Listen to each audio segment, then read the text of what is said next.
11th admission 2024-25चा उद्या सकाळी म्हणजे 27 जून 2024 रोजी सकाळी 10 वाजता अलॉटमेंट आणि मेरिट लिस्टसुद्धा उपलब्ध करून देण्यात येणार आहे असं टाइम टेबलमध्ये दाखवण्यात आलेलं आहे।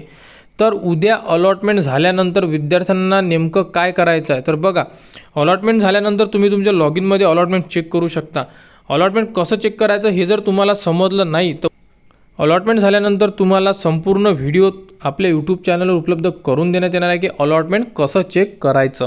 आणि अजून एक महत्त्वाची गोष्ट ही विद्यार्थ्यांना लक्षात ठेवा, जर तुम्हाला पहिल्या नंबरचं ऑप्शन मिळालं, तुम्ही ऑप्शन फॉर्म भरलेला आहे त्याच्यामध्ये कॉलेजेस दिलेले आहे, कॉलेजमधलं जर तुम्हाला पहिल्या नंबरचं ऑप्शन मिळालं तर तुम्हाला ॲडमिशन घ्यावी लागेल, अदरवाईज तुम्ही सेकंड राऊंडसाठी बाद केले जाणार, म्हणजे तुम्हाला सेकंड राऊंड म्हणजे राऊंड 2 भरता येणार नाही आहे। विद्यार्थ्यांनी याची नोंद घ्यावी आणि तुम्हाला second number, third, fourth, fifth हे जर ऑप्शन मिळाले तरी तुम्ही सेकंड राऊंड भरू शकता जर तुम्हाला कॉलेजेस पाहिजे नसेल तर। लागलेलं जे कॉलेज आहे हे जर तुम्हाला पाहिजे नसेल तर तुम्ही राऊंड भरू शकता।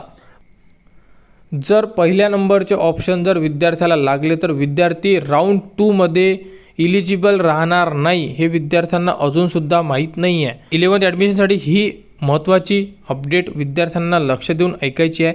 आणि त्यानंतर विद्यार्थी विचारत आहे की आम्ही पहिल्या राऊंडमध्ये अर्ज भरलेला नाही आहे किंवा पार्ट 2 जो होता तो सुद्धा भरलेला नाही, तर तुम्हाला रिओपन फॉर्म होणार आहे आणि तो तुम्हाला 3 जुलैला होऊ शकतो, कारण राऊंड 2चा फॉर्म आहे हे सुरू होणार आहे। तर राऊंड 2 मध्ये जे विद्यार्थ्यांनी पार्ट 1 भरला आहे ते तर विद्यार्थी पार्ट 2 भरू शकतात राऊंड 2 साठी, परंतु ज्या विद्यार्थ्यांचे पार्ट 1 अर्धवट आहे किंवा त्यांनी भरलेले नाही आहे त्यांनासुद्धा चान्स मिळणार आहे। लास्ट इयरला सुद्धा चान्स मिळाला होता।